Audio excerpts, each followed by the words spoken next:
Well, welcome along, or welcome back to Circuit Zolder for what is coming up, the 6th round of the championship for the Prototype Cup Germany.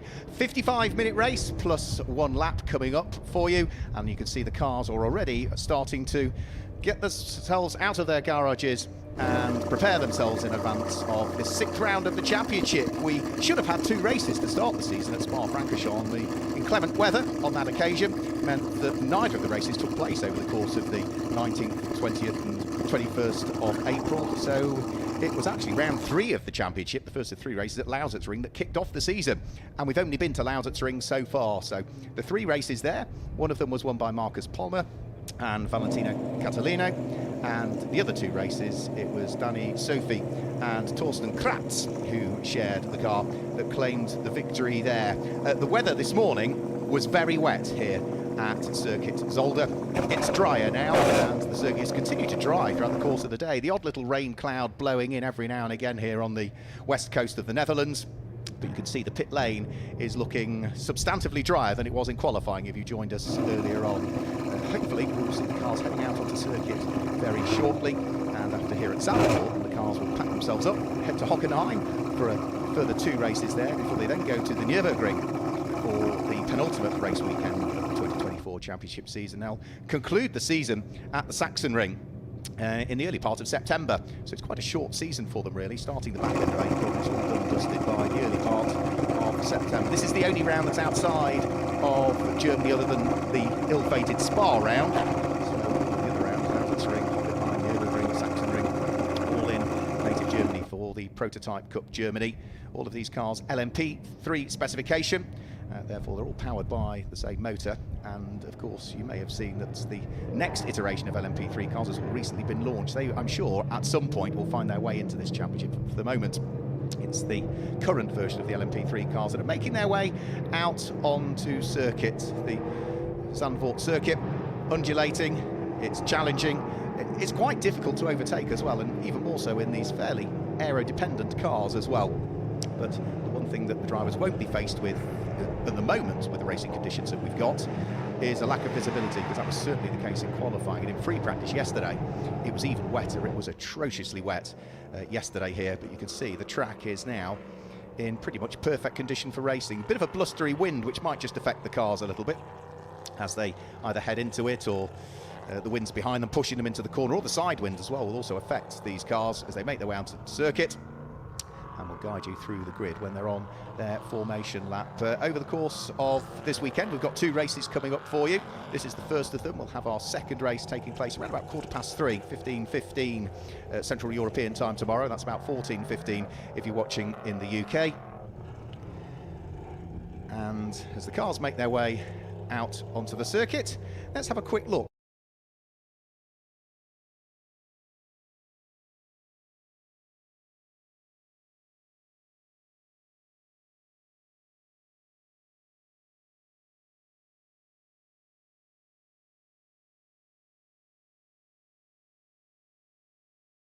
And it's Skyfleck at the top start of the circuit before they then head in towards the right-hander at Mastersbocht. And then from there, it's turn 9 and turn 10 that will see them through there. After that, it's down the straight and in towards the chicane at Hans Ersbocht before they then head round through Bocht 13 or turn 13. And the circuit concludes with the banked section again at Arie Luyendyk Bocht over the start-finish line. And that is 1 lap of the Zandvoort Grand Prix circuit, 2.6 miles, 4.2 kilometres. And it's an undulating circuit here in the sand dunes in the Netherlands. So the cars making their way onto the circuit. You can see the team personnel are there ready to receive their respective drivers. The driver that set the time in qualifying is the driver that will be starting this race. And as we say, it's a 55-minute race plus 1 extra lap. There is a pit window as well, so the pit window opens between the 22nd and 23rd minute of the race. And during that period of time, all of the cars have to come into the pits. The amount of time that they remain stationary varies from circuit to circuit, and equally as much it varies based on the drivers that you have in the car. So, for instance, if it's a single bronze driver, they're off scratch, so it's the minimum amount of time they can spend in the pit lane. If it's a single driver that's a silver categorised driver by the FIA, then you add an extra 25 seconds to that. And then if you're sharing the car, if it's a bronze and a silver driver, it's an extra 10 seconds on top of the minimum time. If it's 2 silver drivers, it's an extra 20.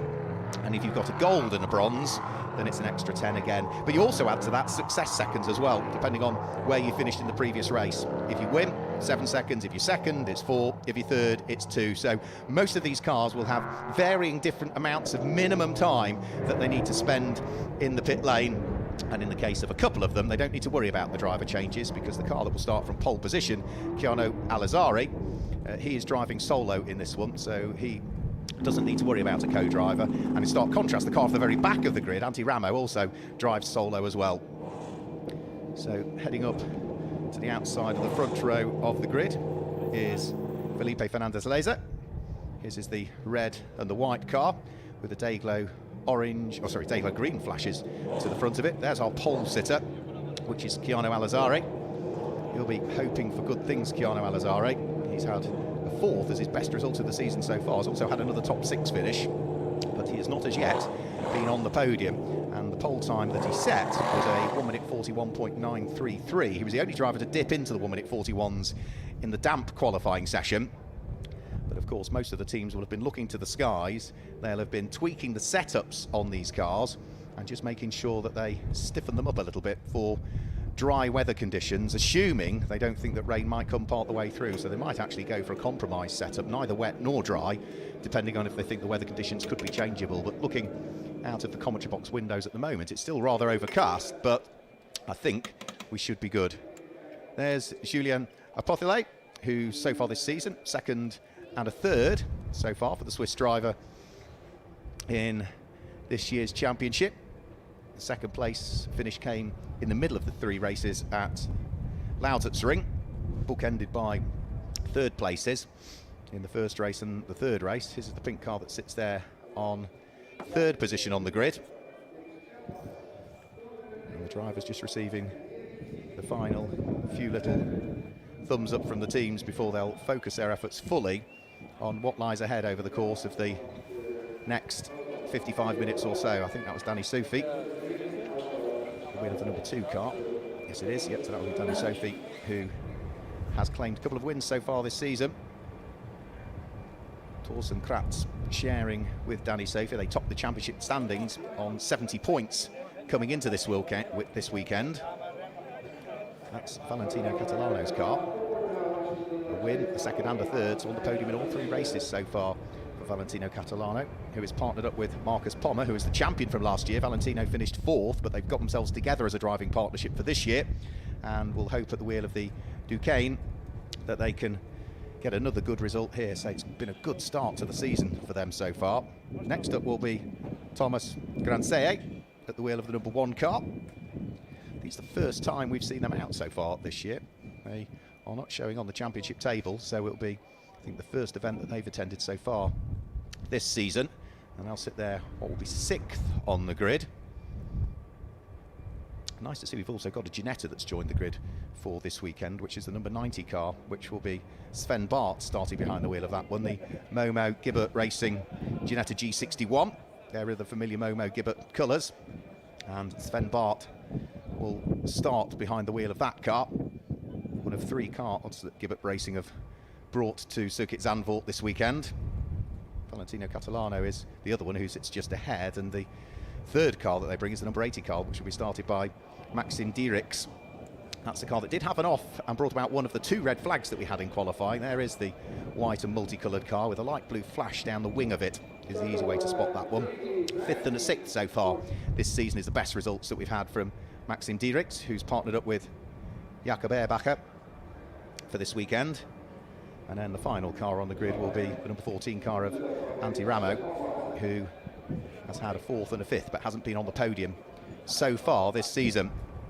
All of the cars running Control Michelin tyres, and I think the grid is pretty much fully formed now. The final few key personnel remaining on the grid. Everybody else has been asked to leave, and it shouldn't be too much longer before the countdown clock continues and the boards are held aloft, and then from there you can see there's 55 minutes up on the board. When the 55 minutes elapses, there's 1 extra lap to be done thereafter. 55 minutes plus 1 lap is the race duration for both this race and round 7 of the championship that takes place tomorrow. I think in qualifying I said it was round 5, but no, there were 2 races that should have been scheduled at Spa-Francorchamps in Belgium.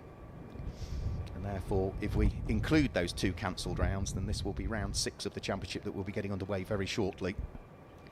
So, just waiting, I think, the final instructions from race control to the race officials to allow us to get the cars around and onto the rolling lap.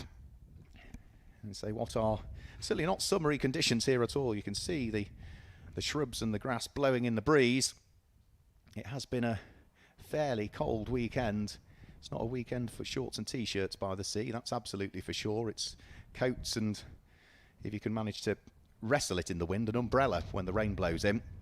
So it's still rather chilly for this time of year, but dry conditions, that's the main thing. After the difficulty of yesterday's almost monsoon conditions and the damp qualifying conditions that we had earlier on this morning, then we are at least faced with slightly more favourable weather for round 6 of the championship.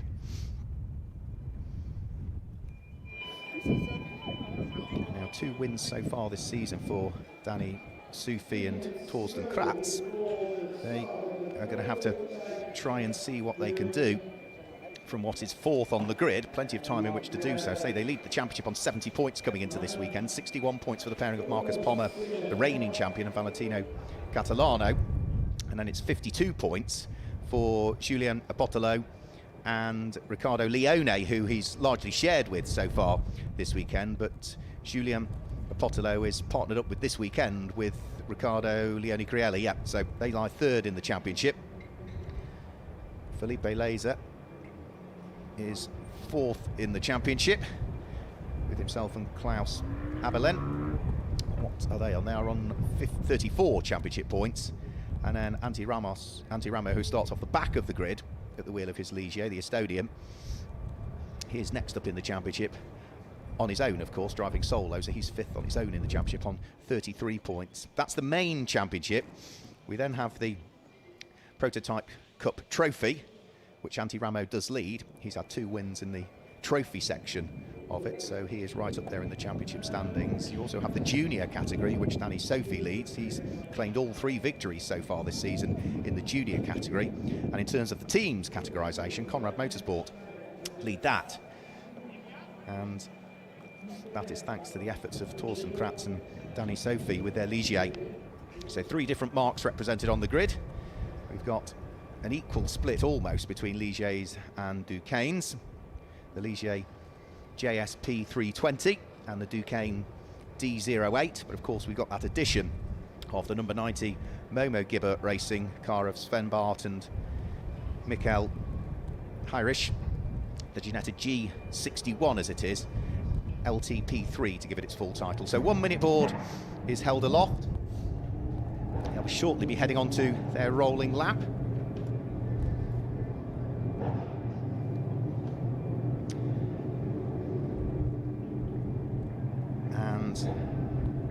Any second now, the 30-second board will be held aloft, and then the BMW safety car, which heads the field, the BMW medical car sitting in the background, will be the chase car that will follow them round, not just on this formation lap. The safety car will peel into the pit lane, we'll get the race underway, but the medical car in the background will continue round for the first lap. So, looks as though we are about ready to go with our first of 2 races this weekend for the Prototype Cup Germany, round 6 of the championship.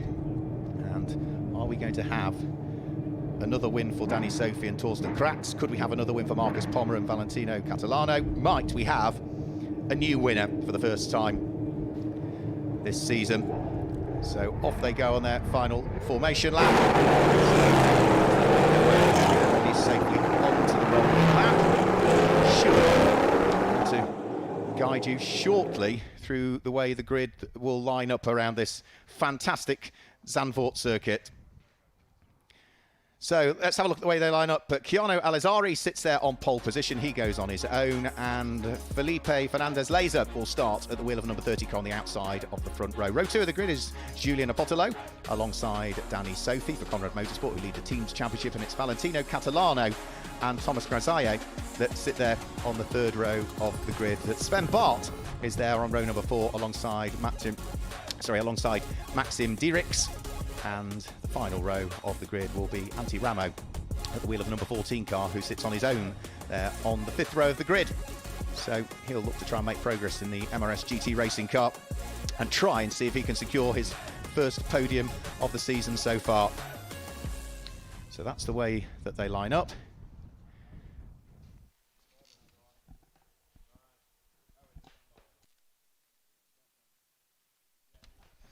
So they just work their way around the 2.646 mile or 4.259 kilometre circuit. This circuit was reprofiled at the start of the 2020 championship season. And of course, it's the home to the Dutch Grand Prix, which is in the process of being built up here. It's not that long before we'll see the Formula One circus head towards the sand dunes here in the western side of the Netherlands. And remember, 55-minute race plus an extra lap. Pit window opens after the 22nd minute of the race, closes at the 33rd minute of the race. And during that period of time, everybody has to come into the pits and stop for that minimum period of time based on either whether you're a single driver and then whether you're a bronze or a silver, or if you're sharing a car, again, what the categorisation is. Bronze matched with silver, 2 silvers racing together, or a gold with a bronze. And also, we'll, over the course of this weekend, of course, need to factor in those success seconds as well, depending on whether you win, an extra 7 get added, or an extra 4 if you're second, or if you finish third, an extra 2. So it does look as though we're going to get an extra formation lap, because it is almost the first time this weekend so far that they've headed around the circuit in dry conditions. So on the basis that it's always been damp, there'll be a second formation lap. Now, whether the clock starts to tick as they come over the start-finish line, we'll have to wait and see. On occasion, the 55-minute might start to tick down when they come over the start-finish line this time through, but it does not. It does look as though we are going to stick with the full 55-minute race, so they will get a second formation lap that won't eat into the time that's programmed for the Prototype Cup Germany.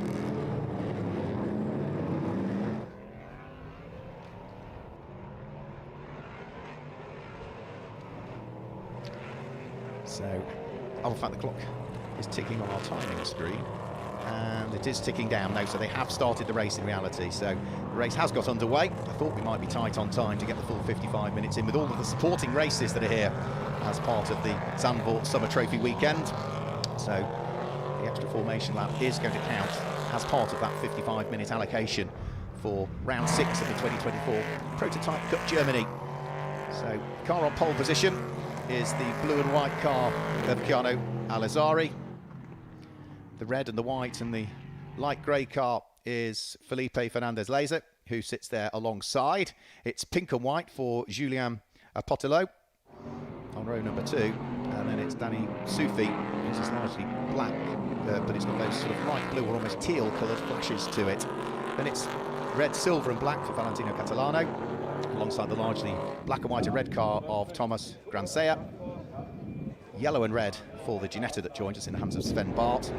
Maxime Dierix, which is sort of white with multi-colours all over it, isn't it? And Andy Ramo is the largely black and white car with the odd little red flash that sits there at the tail end of the field. It's still overcast, a little spit of rain just appearing on the camera there, but that's really been the case for the whole weekend. Just as it starts to dry, then the next little bank of cloud comes in and just deposits a few little sprinkles around the Zandvoort circuit, but there's nothing in the distance with the way that the wind is blowing that looks too ominous. And the one good thing is once you've got some heat in the tyres, you can still continue round if the circuit's a little bit damp, because you've got the heat in the tyre already. It's a brilliant Michelin tyre that are provided to all of these teams and drivers, and they'll be working them hard to not just build the surface temperature into the tyres, which you can do from weaving from side to side, but also on and off the brakes as well, because that will heat up the brakes. That heat will radiate out into the carcass of the tyre, and then that builds the core temperature in the tyre.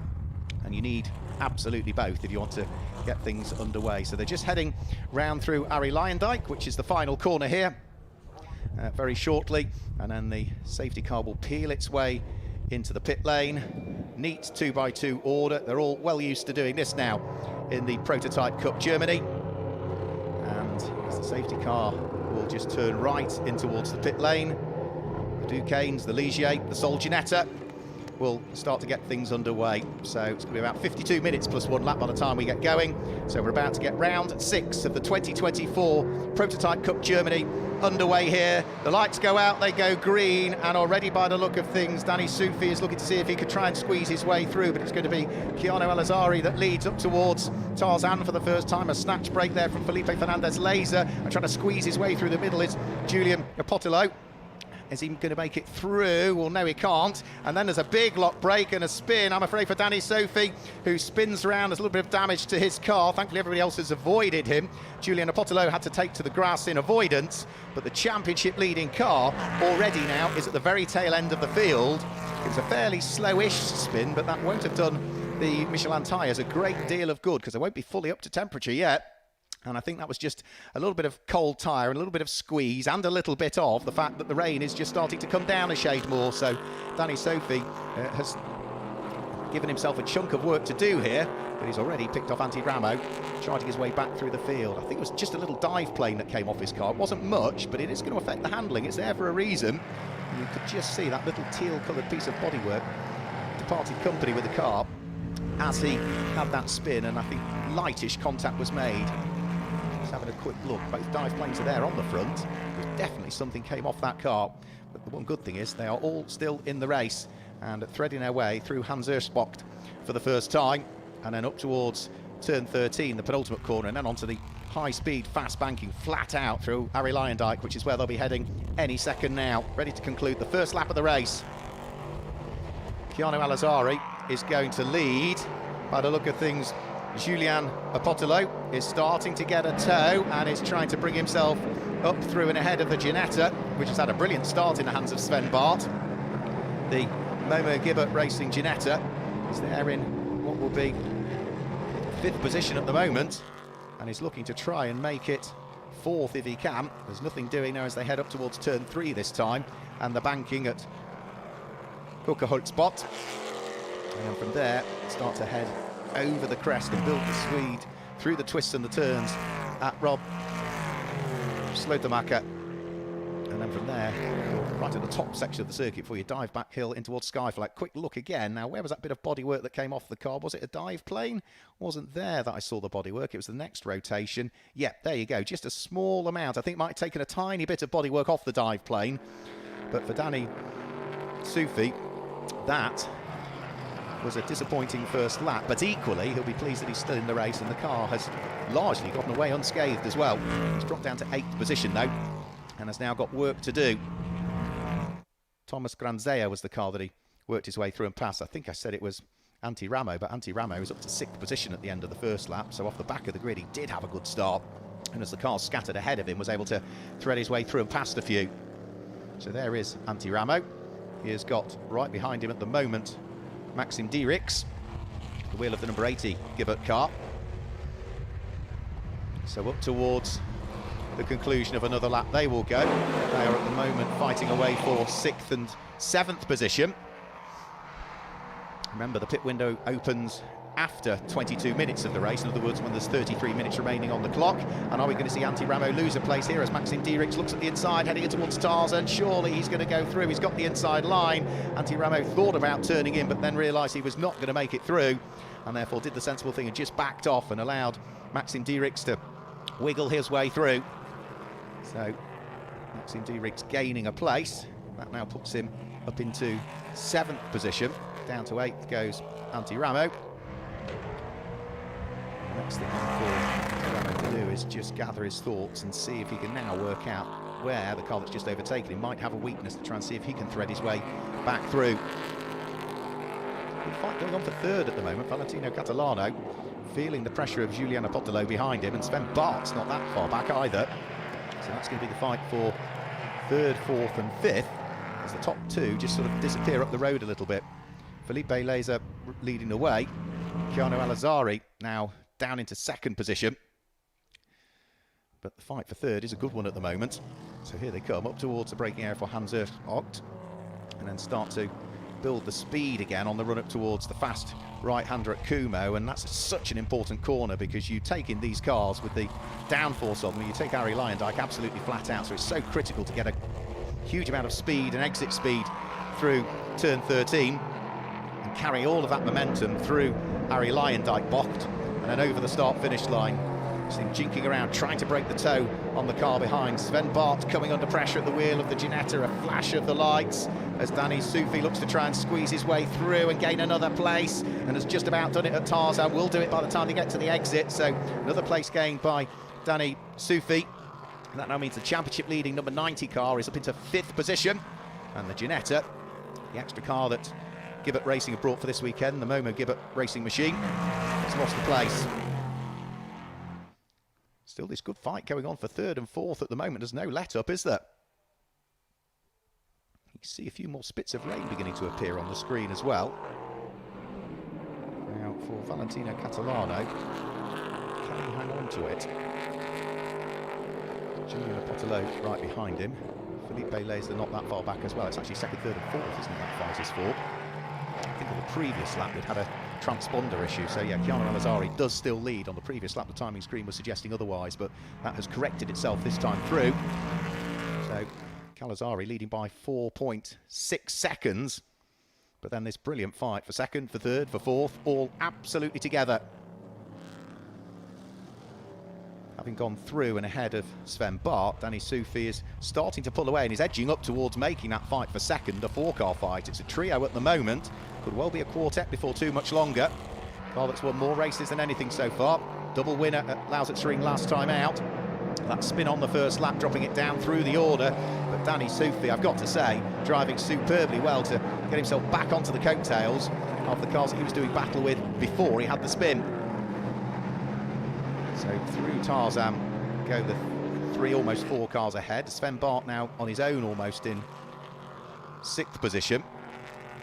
But Danny Sufi, I would say, is the one to watch here.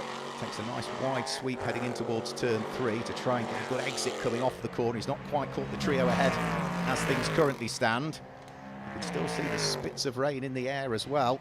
So every single lap the conditions may well be changing out there, and drivers having to almost gauge the levels of grip that are going to be there when they get at any one corner. You still see tracks nice and dry though, so shouldn't really be affecting them too much. The wind is sort of blowing the rain away, and it's only just a light few little spits that are descending on Zandvoort at the moment. You can see them on the camera there, the fixed camera, but the skies are dark, but it's not too bad at the moment.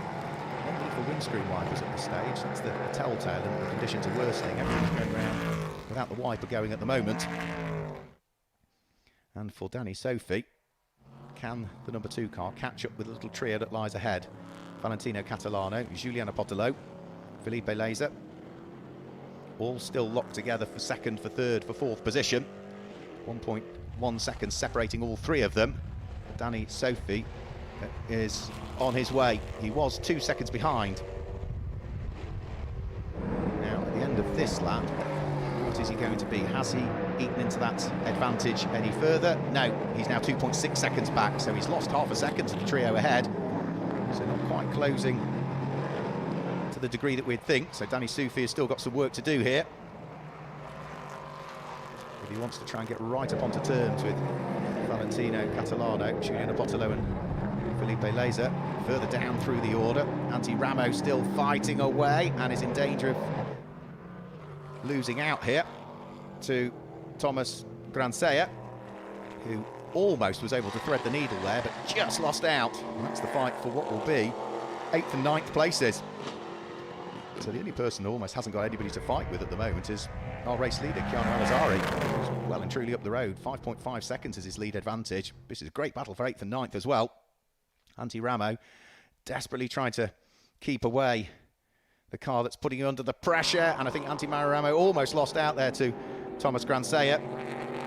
But no, order still remains the same. Antti Ramo just getting the car across the nose of Granseya there. So it's still the number 14 car that hangs on to it for MRS GT Racing.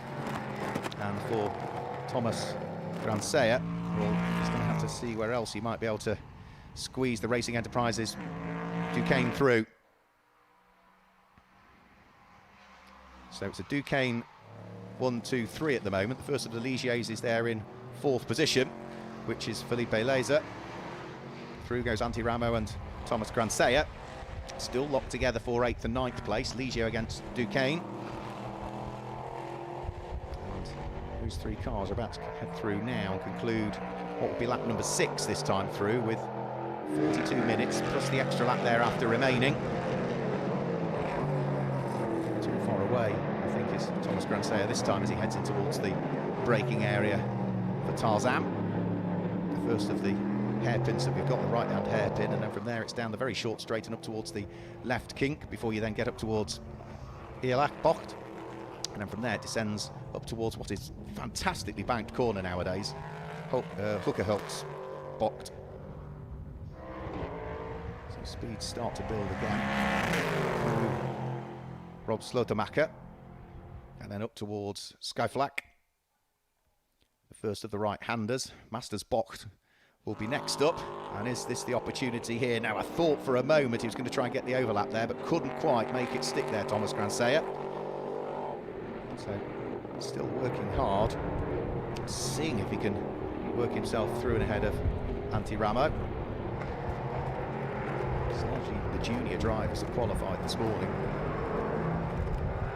And they will, of course, be handing over to their respective drivers, albeit two of them, as we say, driving on their own, one of which is Antti Ramo, who looks as though he is still doing a very good job of trying to keep Thomas Grandseier behind, and the other driver that drives solo, of course, let's not forget, is the man who leads overall, which is Kiano Al-Azari,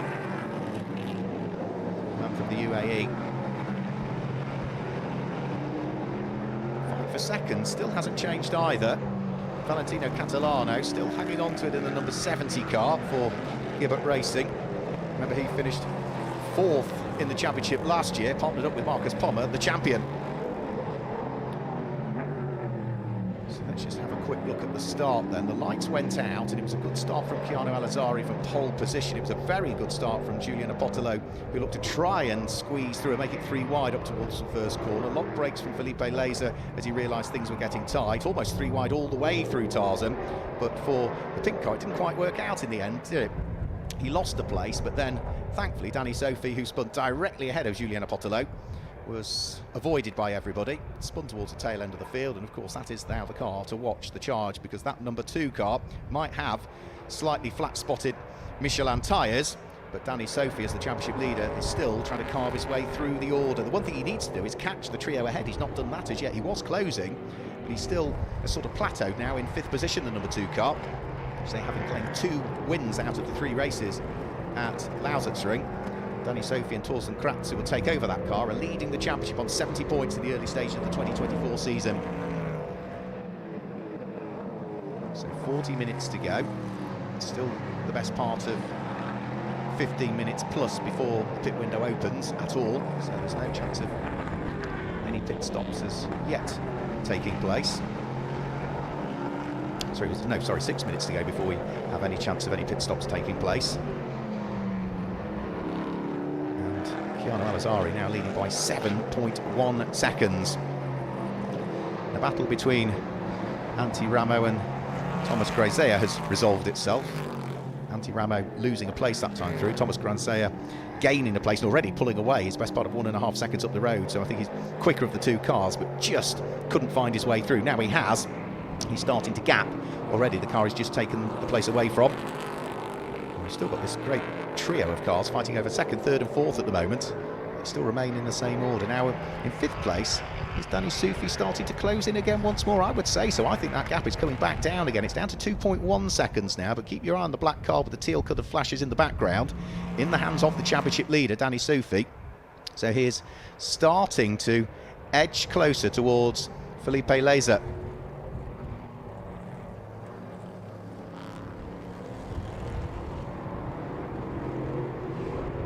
So there goes Valentino Catalano at the wheel of the Gibbert entered car. He's in 2nd place. Julian Apotolo for BWT Mucker Motorsport, who finished runner-up in the championship last year, sits next up in the final podium spot at the moment, whilst our race leader just continues on his merry way. Now, windscreen wipers going, which does suggest conditions are worsening slightly out there. We had no chance of sign of any windscreen wipers going earlier on. Kiano Al-Azari takes a very wide line heading through Hooker Hultz. But he's built a 7.2 second advantage. And yeah, wipers are on more now, so rain, I would say, out on circuit is probably getting worse at this stage. Not everybody's got their windscreen wipers on, but clearly for Kiano Al-Azari, he's just conscious that he wants absolutely clear vision whilst he focuses his efforts on trying to build the advantage, and of course try and maintain that advantage as and when he comes into the pits, which potentially for some cars could not be that far away now, could be about 3-4 minutes away.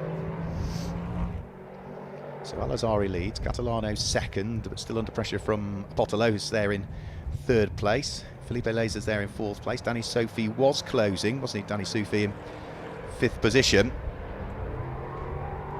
But the gap went back out again. It was down to 2.2. It's now back to 2.3 between fourth and fifth place. Sven Bart sits there in sixth place. Maxime Dierix is there in seventh place. Thomas Granzea is in eighth position, and Antti Ramos there in ninth place, but has now fallen nearly 2 seconds back, 1.8 seconds back for the car he was doing battle with. So over the start-finish line goes our race leader. Valentino Catalano, I would say, is further away from Julian Apotolo than he was previously. The pink car that sits behind, he's got his windscreen wiper going as well now, so it's certainly getting slightly moister out there. One good thing is that the track still looks fairly dry at this stage. You can see there's not huge amounts of water on the windscreen, because you can see the windscreen wiper juddering around because it's not got sufficient water on it to stop the rubber bouncing on the windscreen wiper. Now Julian Apotolo, you can see, big sideways moment there, heading out of Hoekenholtzbocht, and that puts him instantly under pressure from the car of Felipe Fernandez Laser. So you can see it's getting greasier out there now. Felipe trying the outside line at the next corner to see if he can get the overcut on the way back out. That's not quite going to work.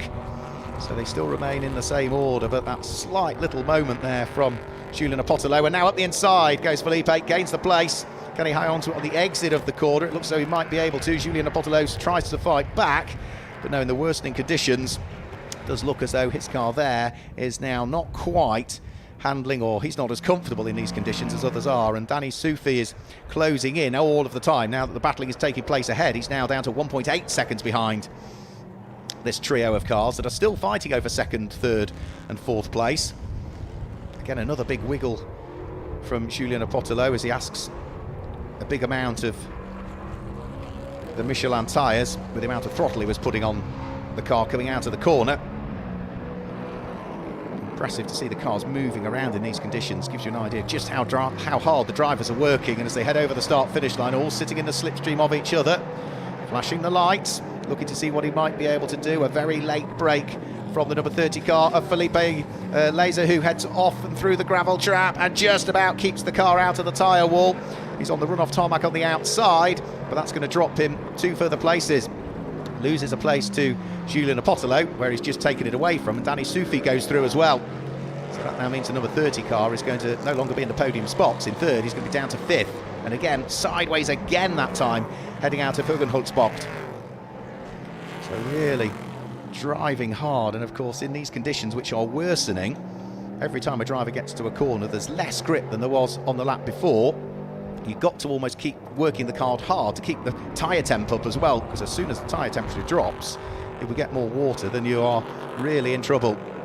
Now the pit window's not that far away from opening either, so is this going to mean that some of the cars maybe decide to come in early on in the window? The wet tyres are being prepared, which doesn't surprise me, but on the radio other drivers will be saying, no, I'm okay at the moment, I've got tyre temp, I'm quite happy with it, let's leave it later in the window and see if this blows away, and then they can stay on what presumably are Michelin slick tyres. Now Danny Soufi is absolutely flying right on the heels now of the 4th place car of Julian Apotolo, looking to see if he can try and squeeze his way through and ahead. He looks one way, he looks the other, but at the moment the Ligier can't get through and ahead of the Duquesne. Bounces over the curbs on the exit of the corner. That was at turn 13. Hasn't really cost him a great deal of exit speed, so he's still going to pick up the toe as they head out of Arie Luyendyk Bocht and over the start-finish line to conclude another lap. 13 laps completed.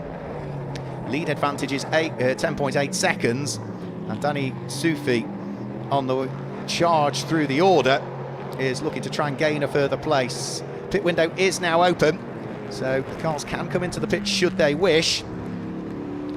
And Julian Apotolo again is having to change the line through turn 3 through Hoekenholtzbocht to try and seek out the drier tarmac, work out where the grip is. The line will move, of course, as the conditions worsen. Do you go lower, see if there's grip there? Do you go higher, try and seek it out there? Do you sit in the middle? And at the moment, I think all of the drivers are just trying to work out where the best of the grip is. And this is playing beautifully into the hands of Chiano Alazari, who's leading by 10.8 seconds now. And of course, he doesn't have another co-driver he needs to worry about apportioning times or trying to work out who's quicker than the other in these tricky conditions, because he knows he's just going to remain behind the wheel of the car, and he can work out exactly when in the 11-minute pit window he wants to dive in and conduct his mandatory pit stop. So second, third, fourth. The number 30 car of Felipe Leza, having had his off at Tarzan, is still trying to see if he can catch the train ahead once more. Danny Sophie is, I think, closer to Juliana Potelot this time than he was on the previous lap. It was 0.35 of a second, but he didn't get a great exit, I don't think, coming out of Harry Lyondike that time through, and now that puts him back under pressure from the number 30 car that sits behind. And is this the opportunity for Fricadelli Racing and Felipe Leza to squeeze his way through? Now he's too far away as they head up towards Tarzan. Differing lines again being taken through the first corner as drivers try and seek out the grip. But we've now got 4 cars fighting away for second, for third, for fourth and for fifth position, now that the number 30 car from Fricadelli Racing and Felipe Fernandez Leza has caught the pack. Sven Bart very much on his own now in 6th position at the wheel of the Ginetta. He's 10 seconds behind this quartet of cars, but he's also got 10 seconds in hand between himself and Maxim Dierix. And further 3 seconds back from that is Thomas Granzea, and then Antti Burri is next up, Antti Ramo is next up, who is a further 2.5 seconds back from that. Nobody as yet opting to dive into the pit lane, so I think they'll be largely seeing what the weather does over the next few minutes and continually on the radio informing the teams as to where it's raining, because of course, typical racing circuit, it's got its own microclimate, and for one of the support races earlier on it was raining on one part of the circuit, it was bone dry at the other. So all together, second, third, fourth, fifth. Front of the queue is Valentino Catalano, the back of the queue is the number 30 car of Felipe Leza.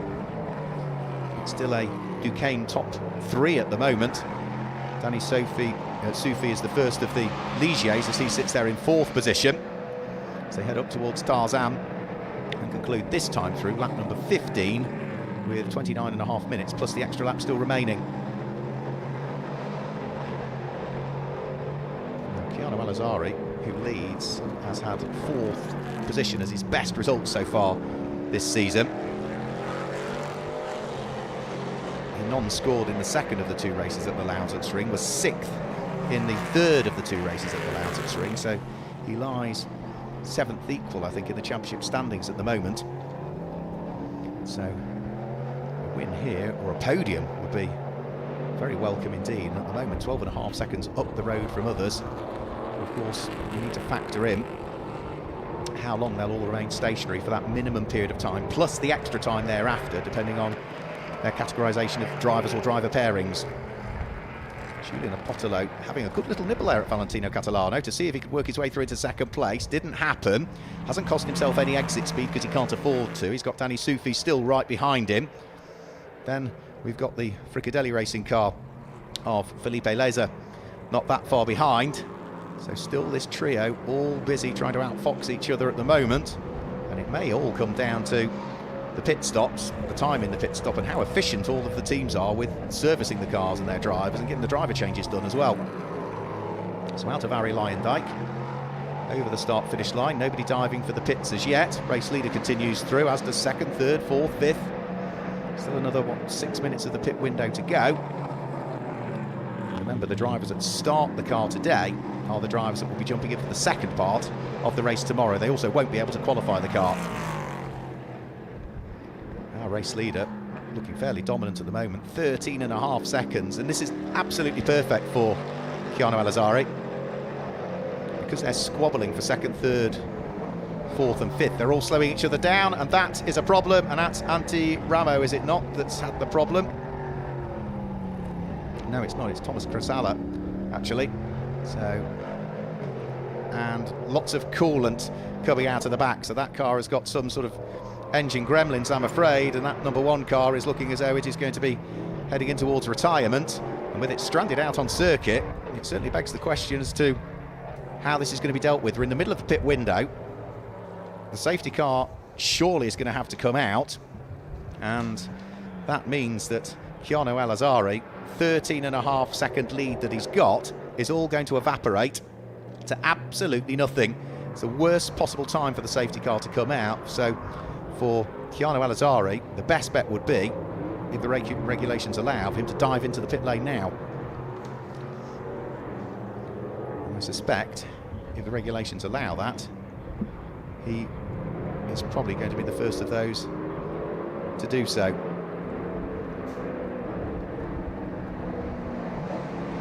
So now he's continued round, as has everybody else.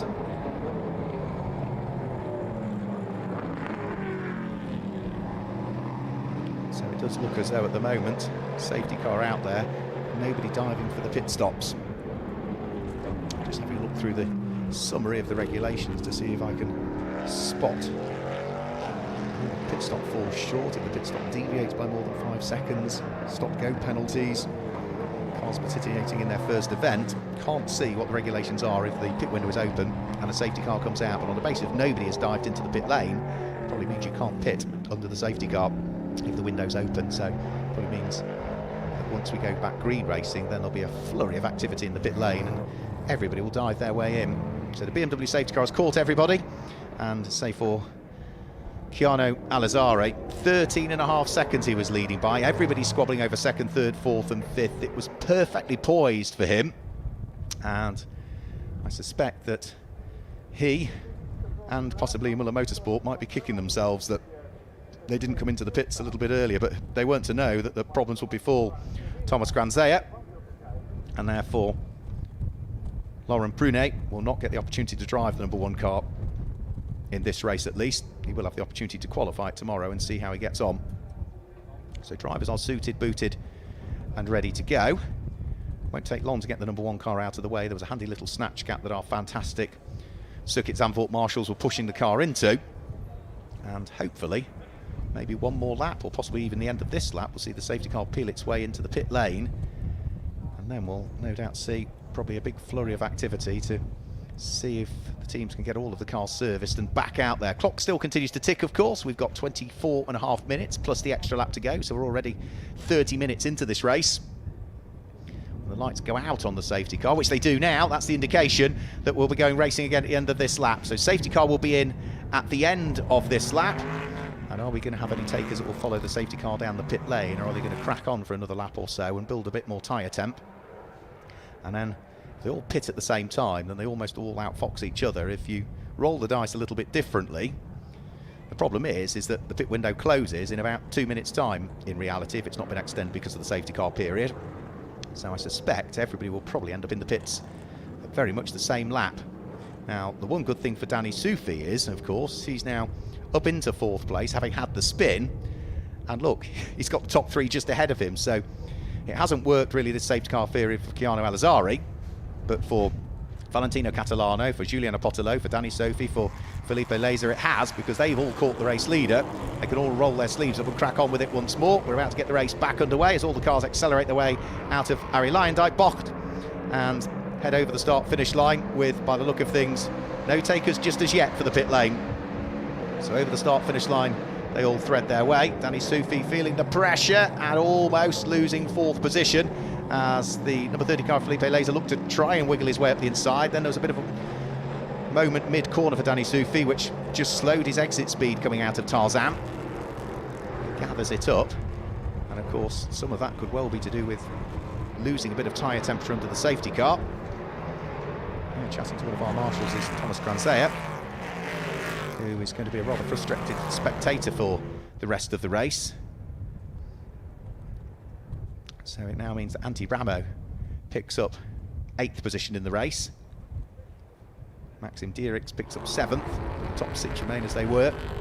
And for the lead of the race, it is already starting to build an advantage again, isn't he? Keanu Alizari is back away and starting to build that lead advantage that he had. Not by much, but it's being helped by the fact that Valentino Catalano is still under pressure from the pink machine of BWT Muller Motorsport, Giuliano Potolo, that sits behind. So those two squabbling is just allowing our race leader to edge away once more at the wheel of the Muller Motorsport car. Now 22 minutes remaining on the clock. Pit window will close with 15 minutes remaining is the information that's just reached us. So I did say I thought they might extend the pit window because of the safety car. They have. So another 7 minutes really before the pit window now closes, but they all dive into the pit lane, so the top 5 all come in at exactly the same time. Chiano Alazzari is in, Valentino Catalano is in, Giuliano Potolo is in, Danny Sufi is in, Felipe Laser is in. We've got Sven Bart coming into the pit lane as well. And is there anybody that stayed out? I think there was not. No, everybody came into the pit lane at the end of that lap. So now the driver changes take place. Not in the case of Chiano Alazzari, the race leader, because he remains behind the wheel of the race. But Giuliano Potolo will hand the car over to Riccardo Leone Crielli in second place. That car will be picked up by him. Third place, Giuliano Potolo. Sorry, he will hand it over to Riccardo Leone Crielli. Valentino Catalino will hand it over to Marcus Pommer, of course, the reigning champion. Danny Sufi will hand it over to Torsten Kratz. And we know what Torsten could do based on the results they've had so far this year. The number 30 car, which is Felipe Laser, will be handed over to Klaus Abelen. Sven Bart will hand it over to Michael Herrich. And Antti Ramo will continue behind the wheel of his car. So whilst we've got all of those cars being serviced in the pit lane and the driver changes to take a place, let's have a quick look back at the start of the race. It was a brilliant start of the race for Chiano Alazzari, who was looking to try and hang on to the lead of the race, but the quick start by Giuliano Potolo almost made it 3 wide at the first corner. Lock brakes from Felipe Laser meant that they couldn't quite work 3 wide all the way through the corner. And as they headed up towards turn 3, onto the curbs, unloaded the wheel, unsettled the car. There was a spin for the championship leader, which was Danny Sufi, and thankfully everybody avoided him, the car just shedding a little bit of bodywork. So pit stops having taken place, Chiano Alazzari back out and on it. Remember, they all stop for differing periods of time based on the driver pairings, whether it's a bronze partnered up with a silver, whether it's 2 silvers together, whether it's a gold with a bronze. If it's a bronze and a silver, it's an extra 10 seconds added to the minimum pit stop time. If it's 2 silvers, it's an extra 20. If it's a gold partnered with bronze, it's an extra 10. And if they are single drivers, so bronze on his own, 0, minimum amount of time you need to spend in the pit lanes based on the supplementary regulations. And if it's a silver driving on his own, 25 seconds they have to spend in the pit lane. So it does mean that whilst all the cars enter the pit lane together, they'll all leave at separate times, because of course they all have a minimum time that they need to spend in the pit lane, and it does vary from team to team and driver to driver. So Chiano Alazzari is in a good position again here. The one thing he doesn't want is another safety car period. The other thing he'll be well aware of is that some of the quicker drivers have now jumped in the other cars and they'll start to close in on him. So he will enjoy a lead for the moment, but he needs to work extra hard to try and keep that lead for what is a remaining just under 19 minutes, plus the extra lap thereafter. Now Marcus Pommer, the reigning champion at the wheel of the number 70 car, is already looking to try and work his way through and past Klaus Abelen. Can't quite manage to do it there, but we know Marcus Pommer is quick, and straight away right round the outside of Harry Lyondijk Bocht he goes. Klaus Abelen loses the place. Next of the cars trying to feed its way through as well. So Antti Ramo through all of this has come out in the lead of the race. Torsten Kratz, I think, is up into second place. Third at the moment, it's showing Valentino Catalano, but that will be Marcus Pommer, and they've just not changed the switch on the transponder in that car, so it's still showing as the first driver behind the wheel of it. That will get corrected shortly, I'm sure, as the team will get on the radio. Klaus Abelen is 4th. Chiano Alazzari drops to 5th, and will now look to try and make good progress. 6th place now is going to be Jakob Erbacher, and then it'll be Riccardo Crielli ahead of the number 90 car, which will now be in the hands of Michael Herrich. And Thomas Granzella, of course, out of the race, so Laurent Trunet will not get the opportunity to drive that car. So now we just need to look at what the gaps are doing and how they are going to close up over the course of the next 17.5 minutes of this race. The sky's also looking probably greyer in the distance than they were earlier on, so wouldn't surprise me if the rain continues to fall or slightly worsens. Again, windscreen wipers on some of the cars, suggesting that it's still pretty inclement out there, but the track still looks dry at the moment. So Antti Ramo over the start-finish line has got a handy little advantage of, what was it, 13 seconds, because of the lesser amount of time that he spent in the pit lane compared to others. This is a good little battle that's going on at the moment, and are we going to see Jakob Ehrbacher work his way through? He is alongside and might be able to go through and gain the place. Yes, he does, and that's through and ahead of Klaus Abelen. And then the next of the cars that's going to want to pick him off is going to be the car in the hands of Riccardo Chiarelli. And can he manage to do that as well? Chiarelli looks to try and squeeze the BWT Mucker Motorsport car up the inside. Couldn't do it on the way into Hogenhochbocht, but he's going to have a go. He's not really going to do it as they head through the twists and turns at Rob Slotemacher, but might be able to do it as they head up towards Skyflak. And can he squeeze his way through there? No, there's not going to be a great deal of chance as they head through Mastersbocht, and then even through turn 9 and turn 10, not really overtaking opportunities. Best bet might be to queue it up coming out of turn 10, and then see where there's an opportunity as you're heading towards Hans Erstbocht, which is the chicane.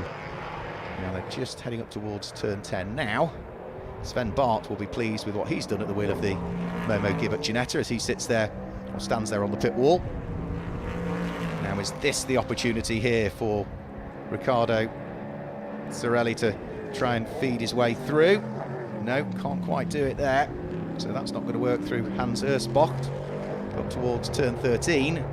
So again, no real overtaking opportunity. You get so quick in these cars. Again, concentrate on the exit, get the power down, get out of turn 13 quickly, and carry all of that momentum through Arie Luyendyk-Bocht and over the start-finish line, and that is exactly what is happening here.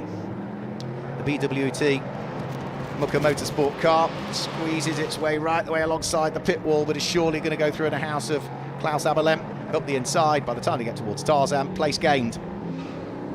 So Riccardo Chiarelli up into 7th position now, sorry, up into 6th position. Klaus Abelen down into 7th place. And now the next task for Riccardo will be to try and catch the next batch of cars ahead, but they are a fair way up the road at the moment, some 6 or 7 seconds, so there's plenty of work to be done at this stage. Now Danny Sophie is done with his driving duties, having had the spin on the first lap. Torsten Kratz is behind the wheel of what is the championship leading car at this stage.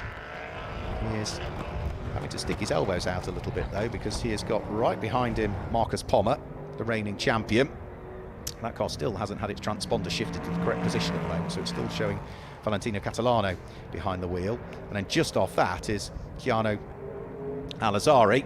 So this is a fight again now for what is going to be 2nd, 3rd and 4th, which we did have before the pit stops, didn't we? So the number 70 car has now had its transponder switched into the right position, so it is showing Marcus Pommer as the reigning champion, sitting there in 3rd place now. Race leader is already over the start-finish line. That was a 1 minute 34 from Antti Ramo last time through. This trio that are trying to hunt him down are in the 35s at the moment. So Antti Ramo's got a 18.5 second advantage, so despite the safety car eroding what was 13.5 seconds of his race lead, he's built it up to higher than it was before the pit stops, and at the moment all of this squabbling is not allowing him to gain a place, but gaining a place is going to be Chiano Alazzari, sorry, who was leading, sorry, it's Antti Ramo that's leading, yeah, Antti Ramo leads, Chiano Alazzari was leading, I do apologise.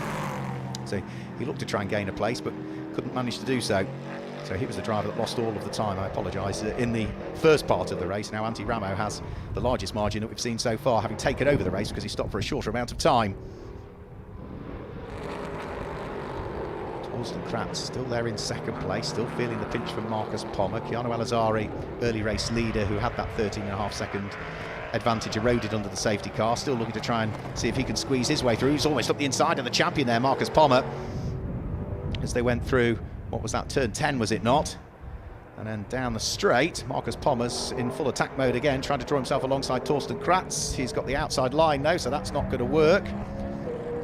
So 2nd, 3rd, 4th all remain the same at the moment, and it was a Duqueine 1-2-3, wasn't it, in the early stage of the race? Well, it's now a Ligier 1-2 at the moment, and the first of the Duqueines is Marcus Pommer, who's there in the red car in the middle of this trio of cars.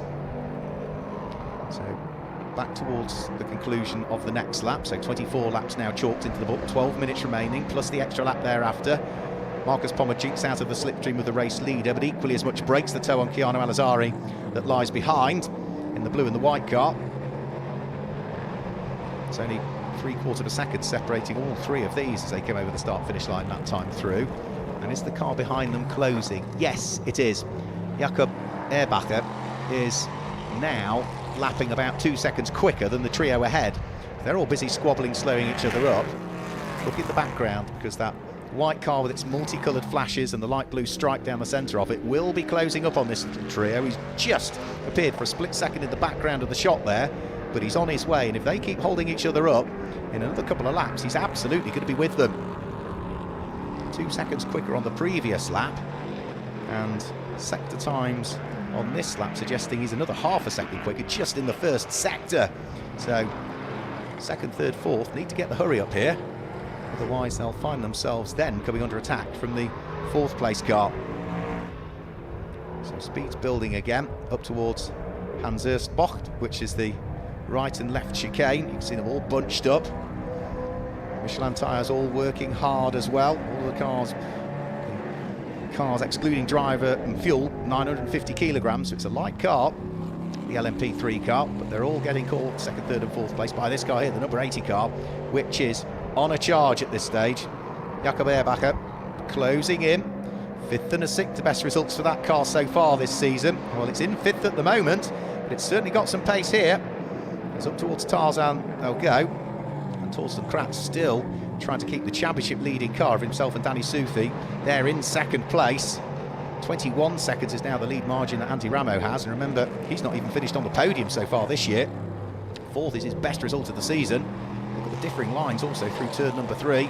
And this time through, I think Keanu Al-Azhari much better than Marcus Pommer, the reigning champion, through Hugenholtzbocht.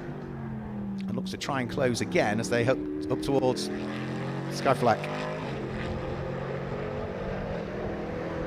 10 minutes plus the extra lap remaining. Second, third and almost fourth as Jakob Ehrbacher continues to edge towards making it a full quartet. He's not quite there yet. Another 3 or 4 car lengths and he'll absolutely be there.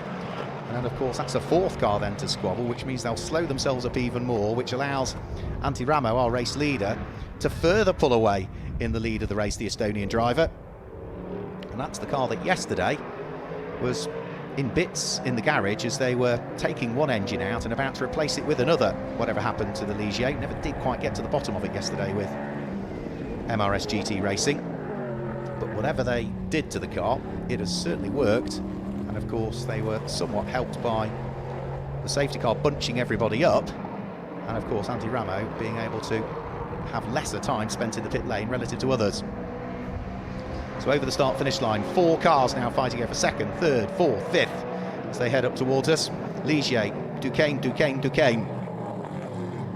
Pit stop under investigation for car number 14, which is Antti Ramo.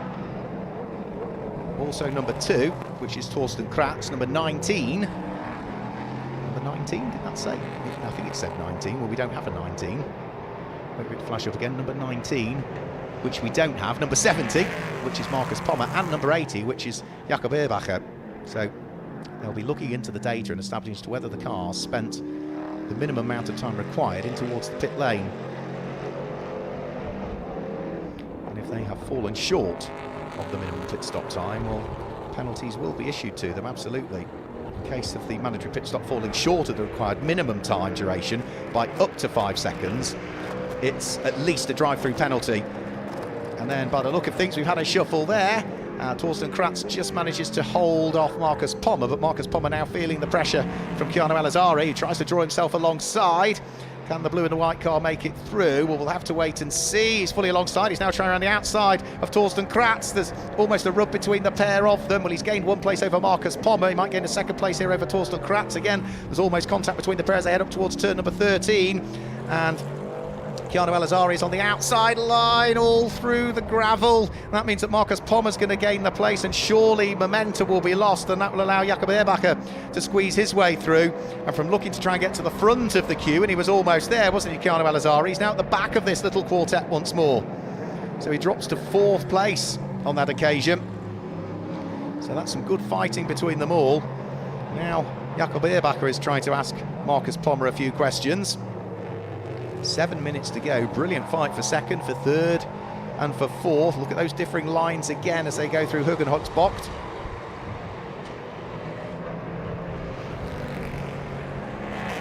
Poor old Keanu Alazari. Problem was, you try around the outside of a car at somewhere like turn 13, which is a fast corner, you're always possibly going to get pushed that little bit wide, and that was what happened there. And as a result of that, that short little skip across the grass and the gravel, enough to get off the throttle for just a split second, and then you lose all of that momentum, not just through that corner, but all the way through the rest of Arie Luyendyk and all the way down the start-finish line. So that was why he was picked off and lost, what was it, 3 places there in reality. And again, this squabbling just playing ever more into the hands of Antti Ramo, whose pit stop, by the way, is still under investigation. 23.9 seconds he leads by at this stage. Torsten Kratz doing a very good job of trying to keep the championship leading car in second place, which, considering that Danny Sufi was pointing in the wrong direction with cars heading towards him just on the third corner of this race, is a very good result indeed. It could have been far worse for them, couldn't it, at the wheel of the number 2 car. Conrad Motorsport leading the team standings, remember, as well. So over the start-finish line, 5.5 minutes to go. Marcus Pommer jinks out of the slipstream from the race leader. Too far away is he when they get towards Tarzan? Yes, he is.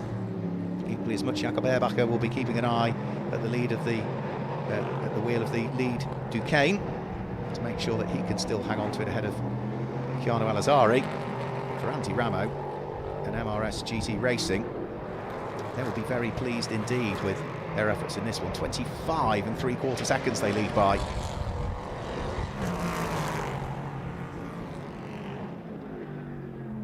Now, from having 4 cars fighting away for second, third, fourth and fifth place, they've got themselves into pairs at the moment, and that is largely because the car of Jakob Ehrbacher has dropped away from Marcus Pommer and is now feeling the pressure ever more from Keanu Alazari, who is desperate to try and reassert himself back up through the order.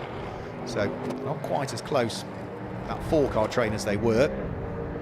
Front 2 have got away, which is second and third, Torsten Kratz and Marcus Pommer. But I suspect that Jakob Ehrbacher and Keanu Alazari will be closing back up again before too much longer. Again, they bounce over the curves as they're heading towards Hanse-Ersbocht. 4 minutes to go, plus the extra lap thereafter. Antti Ramo still continuing to lead the way. He's already completed 29 laps now, which is what this next batch of cars are about to do. Torsten Kratz, Marcus Pommer, Jakob Ehrbacher, Keanu Alazari, all together. Now Torsten Kratz feeling the pressure. Marcus Pommer has got a good run this time as they head up towards Tarzan. Is he going to try something? He thought about it, jinked back behind. He has another little look. The door closes as straight across the nose of him goes the car of Torsten Kratz. So nothing doing there for the reigning champion. Cars behind in the hands of number 80, Jakob Ehrbacher and Keanu Alazari, again trying those differing lines as they head round through turn number 3. Jakob Ehrbacher onto the curbs on the exit of the corner, suggesting that he's got the confidence that the curbs are still reasonably dry, and it certainly looks as though that little sprinkle that we had midway through the race has just about stopped now. The odd little car that occasionally flicks on a windscreen wiper, but most of them now have just settled for the fact that if there is any moisture out there, it's not really affecting their vision and there's no need to wipe the windscreen. And it has been a brilliant battle, actually. Round 6 of the championship is still very much up for grabs as to the rest of the podium places, subject to those pit stop investigations. Well, at the moment, the race leader, Antti Ramo, he's still under investigation as to what happened in the pits. He's one of, I think, 4 cars. The other one is number 2, Torsten Kratz, who's second. The number 70 car that's third has got a pit stop under investigation at the moment. So this could all be very interesting, couldn't it? And then the car that is 4th at the moment, which is the number 80 car of Keanu Alazari. Was he another one of those that was under investigation? I think he was, wasn't he, possibly? He's disappeared from our timing screen at the moment, so I'll try and pick up on the cars that were there. The other erroneous car that appeared, car number 19, which we didn't have, now seems to have disappeared. So I think the race officials have corrected that one and realised their error. So that's now 30 laps completed. Antti Ramo potentially on for the first win of the season and the first podium of the season, let's remember. Thomas Kratz and Danny Sufi leading the championship on for potentially another second place. And for Marcus Pommer and Valentino Catalano, they will keep up their string of podiums as well. They've had a first, a second and a third so far this season. So Jakob Erbacher is now falling ever more away from the red car of Marcus Pommer and is still focusing his efforts on defence rather than anything else at the moment, trying to keep Chiano Al-Azari behind him. So it's Ligier, from Duquesne, the Ginetta, which we haven't really seen much of Michael Herrich is there in 7th place. Klaus Abelen completes the top 8 at the moment, but for Michael Herrich and Klaus Abelen are very much on their own now in 7th and 8th places respectively, as is Antti Ramo, our race leader.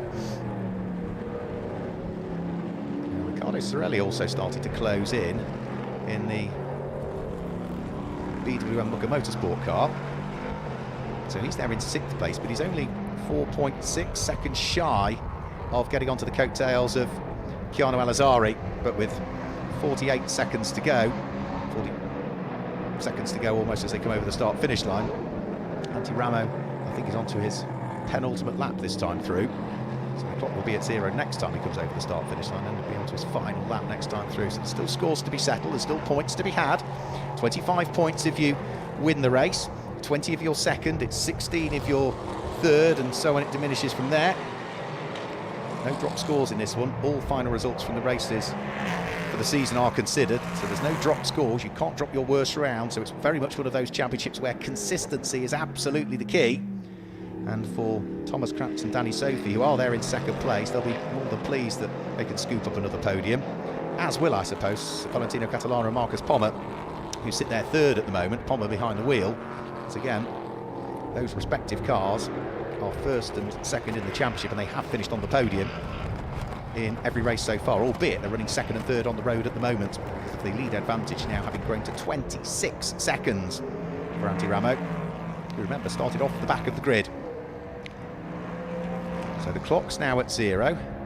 Over the start-finish line has gone our race leader onto what I think is his final lap of the race this time through. I think he just got over the start-finish line as the clock ticked to 0. But for who's going to finish 2nd, 3rd, and you can argue 4th, 5th, and keep your eye on 6th as well, because Riccardo Sorelli is poised and ready to pounce should they have problems on the final lap. It's all still up for grabs in round 6 of the Prototype Cup Germany. So here's Thomas Kratz, black car with the blue flashes. Marcus Pommer moving all the way over to the pit wall that time through, but he's not going to be close enough as he heads in towards Tarzan. And for Antti Ramo, there might have been a bit of a question mark over the pit stop for him and for others, but it looks as though pit stop for car number 14, Antti Ramo, and for number 70, which is Marcus Pommer. No further investigation required for those cars. So that we know for sure, and it does look as though Antti Ramo is on for his first win of the season and his first podium of the season. Finished 4th in the opening race that we had take place because of the cancelled races at Spa-Francorchamps. He finished 4th in the opening race at Lausitzring, non-scored in the middle race, and was 6th in the 3rd of the races there at Lausitzring. But as he heads through Hans Ersbocht for the final time and up towards turn number 13, it's been a race where he's just got on with the task in hand, somewhat aided by the safety car coming out and allowing him to catch back up with the train. But it's been a very good performance from Antti Ramo, who is going to come through over the start-finish line. And for MRS GT Racing and Antti Ramo, who changed the engine on the car yesterday, they come through and claim top honours in round 6 of the 2024 Prototype Cup Germany. Who's going to finish in 2nd position, because Torsten Kratz and Marcus Pommer were still busy battling away, but Torsten Kratz looks as though he's got enough in hand to fend everybody off. And look at Riccardo Sorelli as well. He started to close back in onto the coattails of Chiano Al-Azari, who is still trying to attack Jakob Erbacher as they head over the start-finish line, but they're not quite close enough to each other. So it's going to be Torsten Kratz and Danny Sophie that finish in 2nd position. 3rd place is going to go the way of Marcus Pommer, who brought the car home, and Valentino Catalano, who maintain their good season of finishing on the podium in every race so far.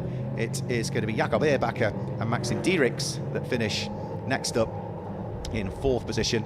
Chiano Al-Azari will be there in 5th. 6th place will go the way of Giuliano Potolo and Riccardo Leone Sorelli. 7th will be number 90, which is going to be Sven Bart, who started wheel of the Ginetta, and Michael Herrich. And then the final finisher will be Klaus Abelin, who started the car, and Felipe Fernandez-Laser, who was certainly sleeves rolled up, wasn't he? Was busy fighting away in the first part of the race, but did have that small off, didn't he, where he was looking to try and gain a couple of places and end up losing a couple. So that is the car that will finish as the last of the finishers, and for poor old Thomas Grandseier and Laurent Brunet, whatever happened with their number one car from Racing Experience, I'm sure they will be back out to do it all again tomorrow at the wheel of the Duquesne and see if they can have better fortunes after an early retirement for that car, which brought about that safety car period, bunched the pack up and played inadvertently a pivotal role in the race, really, with it stopping out on circuit as the pit window was open, and as a result of that it meant that the safety car period was extended. So good fortunes for Antti Ramo with that, less fortune for Keanu Alazari, who lost a 13.5 second lead that he'd love to have carried into that pit stop, but just couldn't do it because of the safety car being out there. So Antti Ramo, first podium of the season, first win of the season, which now means that, yes, it is round 6 of the championship, but because of the cancelled Spa races, it's only the 4th race that's taken place. We've had 3 different winners in the first 4 races of the 2024 championship season, so that bodes well for our second race that will be taking place tomorrow. We will be bringing you qualifying, I believe, live tomorrow as well. That is scheduled to take place at 9 AM Central European time. That'll be 8 AM British summer time if you're watching in the UK. And our race tomorrow will get underway around about 15:15 Central European time. That'll be 14:15 British summer time. So all of the cars making their way in towards the pit lane, and hopefully we can confirm some results and maybe bring you some highlights of that race as well, because it really was a brilliant battle. Every time we had great battles going on for 2nd, 3rd, 4th and 5th, didn't we? It all changed as to who was in those positions pre-pit stop and post-pit stop, but there was always something to look at in that 55-minute race plus 1 lap, and they've set the bar quite high, have the competitors in the Prototype Cup Germany, for another thoroughly enjoyable race tomorrow. Work to do for the teams though, of course. Just because the race is finished, the teams will be hard at work for a good few hours yet, checking the cars out, preparing them for the important part of qualifying tomorrow, for which the weather looks slightly iffy again tomorrow. Looks changeable all weekend. Whenever you've looked at the weather, you look back at it another hour's time and the weather forecasts have changed. But it was a dry race. Yes, we had a few spits of rain in the middle of it, but that was a dry race. So there we see the embrace, Danny Sophie embracing Torsten Kratz after what was an interesting race from them with that spin heading up towards turn 3, and thankfully only the lightest of damage caused with just a little winglet popping off the car. But it could have been far worse for the championship leaders, and on the basis of that they finished 2nd in that race, quick tot up of the maths will mean that they will be still leading the championship. Let's confirm the results for you then for round 6 of the Prototype Cup Germany here at Circuit Zandvoort. And it's Antti Ramo that claims the win from Torsten Kratz in 2nd place. These are the drivers that brought the car over the start-finish line. Marcus Pommer brought the car through to finish in 3rd place, and 4th place was Jakob Bacher. Keanu Alazari, who drove solo, finished in 5th place, with Riccardo Leone Sorelli finishing in 6th place. Michael Herrick finished in 7th place. Klaus Abelin was 8th, and the sole car that retired was Thomas Grandseier, which means that unfortunately Laurent Brunet did not get the chance to drive today, but he will get the chance to qualify that car tomorrow, and hopefully Racing Experience as a team will have better fortunes in round 7 of the championship, which is scheduled to take place, as we say, tomorrow around about 15:15 Central European time. It's still blustery as well here at Zandvoort, and as we say, the weather forecast for tomorrow is largely going to be the same as well, so the teams will be looking towards the forecast to see what they might be able to do. So now that we've confirmed the results, let's look back at some of the highlights from the race we've just seen, round 6 of the Prototype Cup Germany.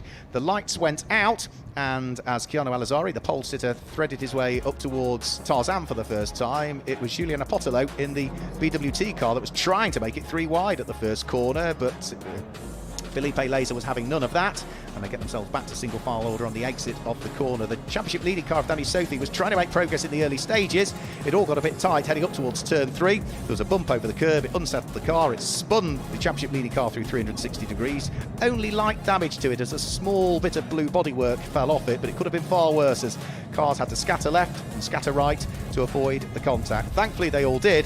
Danny Sophie, the job then was to try and carve his way back through the order. Sven Bart was picked off at the wheel of the Ginetta, which makes its debut in the championship this weekend. That was 1 place gained, and he would then continually close up in what were changeable conditions as the rain started to fall and the track started to lose adhesion. The drivers, as a result, having to put on their windscreen wipers. There were problems, I'm afraid, for Thomas Grandseier, who stopped with fluid coming out the back of his car out on circuits. That brought about a safety car just as we were heading in towards the safety car window, and after the pit stop window, Antti Ramo at the wheel of the number 14 car had a very sizable lead advantage. Torsten Kratz was busy trying to fight it out as he was trying to thread his way through the order. But the win will go for the first time this season to Antti Ramo, who comes through over the start-finish line and claims top honours in round 6 of Prototype Cup Germany. So that's all for the moment from Circuit Zandvoort. Thanks for joining us today. Remember, qualifying taking place at 9 o'clock in the morning. 15:15 will be the race. Until tomorrow, it's goodbye.